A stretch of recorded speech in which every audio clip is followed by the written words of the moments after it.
Nous sommes un mardi soir. Ce n'est pas la Ligue des Champions, bien sûr, mais le Real, pour eux, ça sonne comme un mardi Ligue des Champions parce que le match qu'ils nous ont pondu aujourd'hui a juste été incroyable. Pondu dans quel sens? Dans la façon avec laquelle ils sont revenus à chaque fois. J'ai l'impression que cette équipe du Real vraiment aime ce genre de rencontre. J'ai l'impression que pour eux, ils aiment se mettre en difficulté pour essayer de sortir la tête de l'eau. Ils aiment ça. Parce que pour moi, j'estime quand même que ce match pouvait le faire. Cette équipe déjà de la Real Sociedad ne réalise pas une belle saison. Il faut le dire clairement. En Liga, il ne réalise pas une belle saison. Le Real s'est imposé au match aller.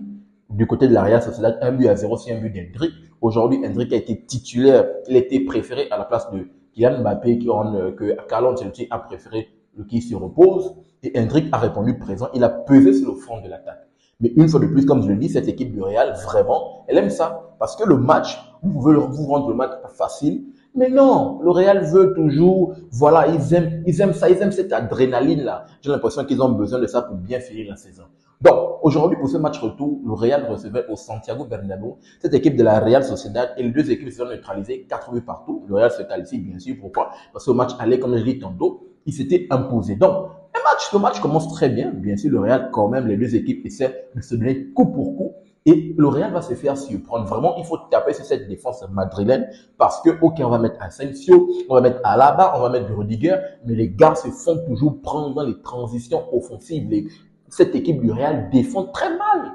Ils défendent très mal. Mais malgré le fait qu'ils défendent très mal, le fait qu'ils sont portés par le nom, comme je le disais tantôt, c'est un mardi soir, on dirait un mardi Ligue des Champions. Or que non, il n'y avait même pas la musique de la Ligue des Champions. Ils sont portés par tout ça, par cette abnégation. Et voilà, ils sont allés chercher, bien sûr, dans les dernières minutes, dans les prolongations des dernières minutes, vraiment, il fallait le faire pour aller décrocher leur ticket de qualification. Donc, le Real va se faire surprendre très rapidement au bout de 15 minutes de jeu. C'est Barashki sur le côté droit qui va prendre le ballon. Il va tromper Lounine qui a d'ailleurs été préféré à la place de Thibaut Courtois. Il va tromper Lounine. Petit ballon entre les jambes, tranquille, 1-0. Mais le petit Hendrick va répondre présent 15 minutes plus tard. Lui, est-ce que vous avez vu le but d'Hendrick? D'abord, le but est téléphoné par la passe de Vinicius. Très rapidement, je vais revenir sur les individualités que j'ai trouvées. Bon, je vais venir certains, les flops et les tops. Parce que Vinicius, j'aimerais commencer très rapidement par lui. Vinicius, je l'ai trouvé très bon. Déjà, il réalise deux passes décisives. La passe sur Hendrick, la jolie balle en profondeur sur Hendrick. Et la passe qui sonne la révolte, bien sûr, sur le but de Jude Bellingham. Mais Vinicius, vraiment, j'ai du mal. Je ne sais pas, ce n'est pas juste ce match. Mon observation ne vient pas juste par rapport à ce match. Hendrick, il a du mal vraiment à rectifier, à cadrer les occasions.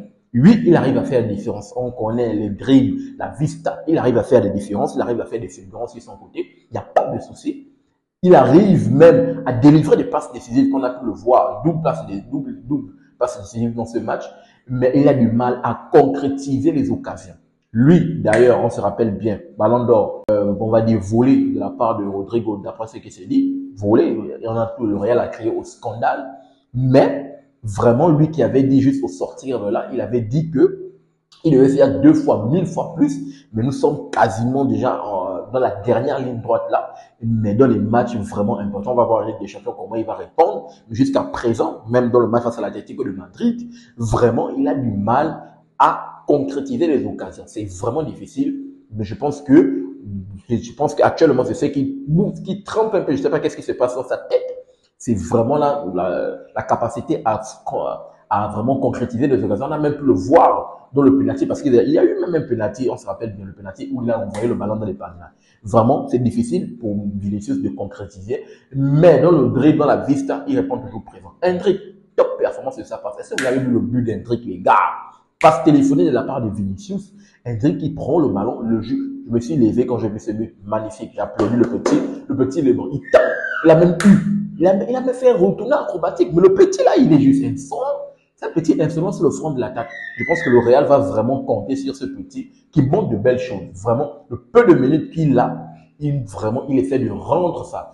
Différence avec Arda Güler. Parce que Arda Güler, il est rentré, mais il est à l'image de ses performances fantomatiques, bien sûr.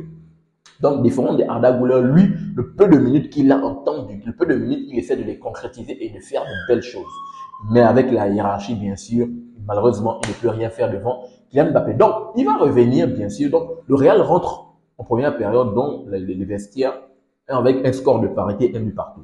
En deuxième période, cette équipe de la Real Sociedad, bien sûr, va mettre encore le pied sur l'accélérateur. Ils vont encore une fois de plus faire mal à cette équipe du Real. Et c'est sur le côté de Franck Garcia que le milieu de terrain d'Olsa 28, à Pablo Marin, qui va enrhumer dans le côté droit. Celui qui va faire le centre.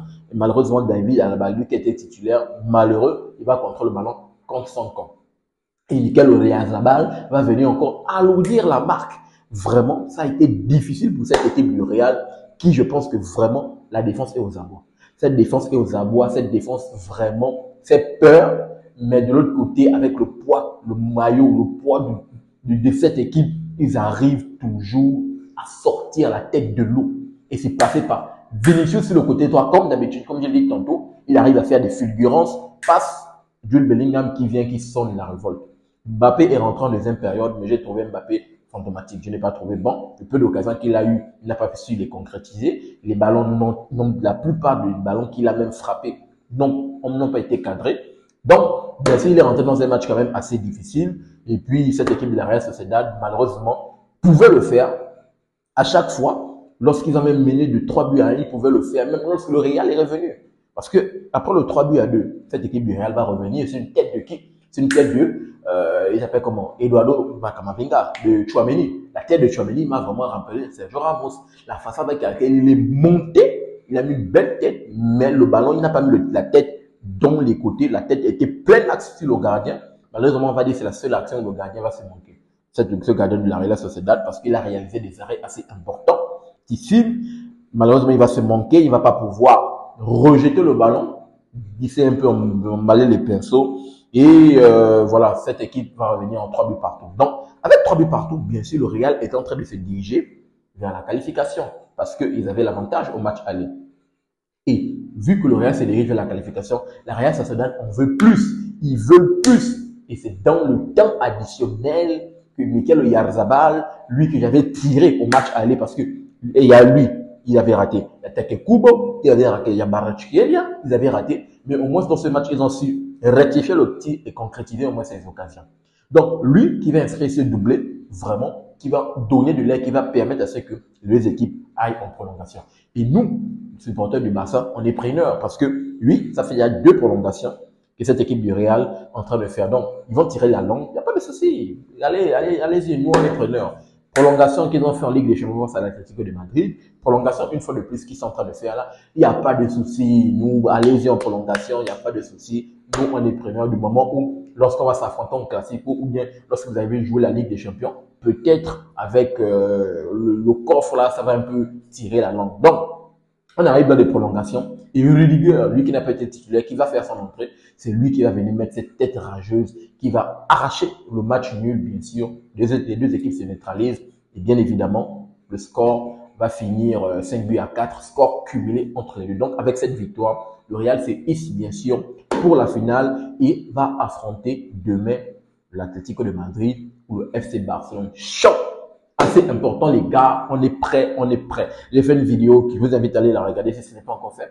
J'ai fait une vidéo avant match, je suis revenu en long, en large, j'ai donné les clés du match, j'ai donné mon pronostic, je me suis mouillé bien sûr dans ce match. Je vous invite à aller le regarder, supporter Barcelone, les couleurs si vous n'avez pas encore fait.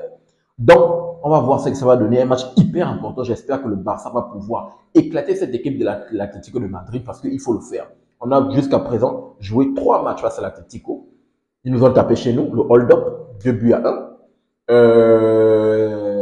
On a joué le match aller. Il y a eu le match nul, 4 buts à 4.